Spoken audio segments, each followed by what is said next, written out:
Very good. நீயா வரைஞ்ச? அப்படிதானே சொல்லணும். என்னது? இல்ல, அவ வரைஞ்சான்னா அவ வரைஞ்சான் தானே சொல்ல முடியும். இல்ல கிரிஷ்? சூப்பரா இருக்கு. மனோஜ், இவன் ரொம்ப நேச்சுரலா வரைஞ்சிருக்கான். ஆமா ரோகிணி, ஒரு ப்ரொஃபஷனல் ஆர்டிஸ்ட் மாதிரியே வரைஞ்சிருக்கான். ஆமாமா, ரொம்ப அக்யூரேட்டா இருக்கு.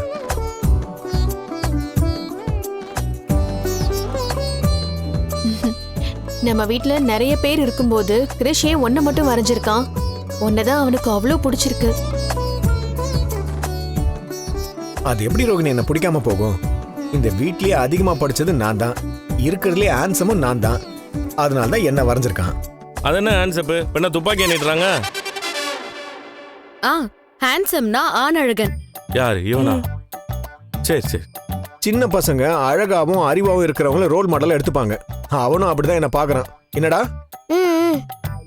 டேய், அவன் என்னத்த வரைஞ்சிட்டான்னு அவங்கிட்ட அப்படி பேசுற? நல்லதமா இருக்கு.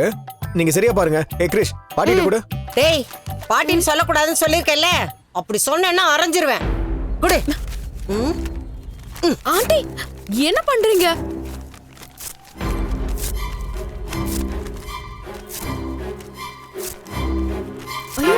ஆண்டி,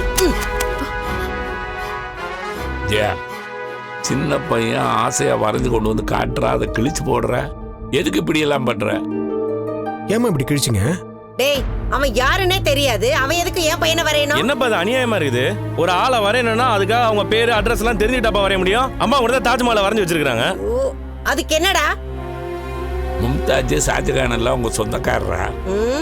அது வேற இது வேற. எது வேறமா? அவன் கஷ்டப்பட்டு வரைஞ்சிருக்கான், கொஞ்சம் கூட மனசாட்சி இல்லாம கிழிச்சு போடுறீங்க. ஆண்டி, உங்களுக்கு ஒரு ஆர்ட்டை எப்படி ரசிக்கணும்னே தெரியல. அத்தை, உங்களுக்கு அது சாதாரண பேப்பரா மட்டும்தான் தெரியுது. ஆனா அவன் ஒரு குழந்தை. அவன் திறமைய காட்டுறப்போ இப்படி உதாசீனப்படுத்தி கிழிச்சு போடுறீங்க. பாவம், அந்த குழந்தை மனசு நொறுங்கி போயிடும்ல அத்தை. இவெல்லாம் எனக்கு பாடம் எடுக்கிறா. உனக்கு அறிவில்லைங்கிறப்ப மற்றவங்க பாடம் எடுக்கத்தானே செய்வாங்க. நீ கவலைப்படாதரா. நீ தொடர்ந்து இதே மாதிரி வரைஞ்சிட்டு பின்னால பெரிய ஆளா வருவ. ஆமாடா கிறிஷ், உனக்கு தேவையான பேப்பர், பென்சில், ஸ்கெட்ச் எல்லாம் நான் வாங்கி தரேன். என்ன வரையணுமோ வரைஞ்சி நீ இந்த வீடு ஃபுல்லா ஒட்டி. நீ அதானே அந்த கிழவி பாட்டுக்கு இவனுக்கு சோறு ஊட்டி விடுறதுக்கும் ஸ்கூல்ல கொண்டு போய் விடுறதுக்கும் ஆள் இருக்குன்னு இவனை இங்க கொண்டு விட்டுட்டு போயிட்டா. இதெல்லாம் அந்த கிழவி தனியா இருந்து பண்ண முடியுமா? எவ்வளவு காசு செலவாகும்? அதெல்லாம் யோசிச்சுதான் இவனை இங்க கொண்டு தள்ளிட்டு போயிட்டா. அவங்க கிழவினா நீ 16 வயசு குமரியா? இப்ப இது வாங்க முக்கியம். போனவ ஒரு போனாவது பண்ணாளா?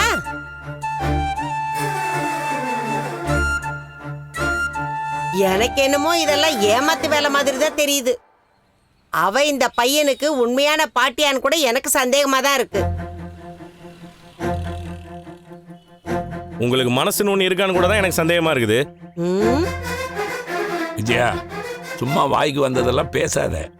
அவங்க கிரீஸோட சொந்த பாட்டி தான். அப்படி சொந்த பாட்டியா இருந்தா பாசத்துல ஒரு வாட்டியாவது போன் பண்ணிருக்கணும்ல. நீங்க வேணா பாருங்க, அந்த பொம்பளை நிச்சயமா திரும்பி வராது.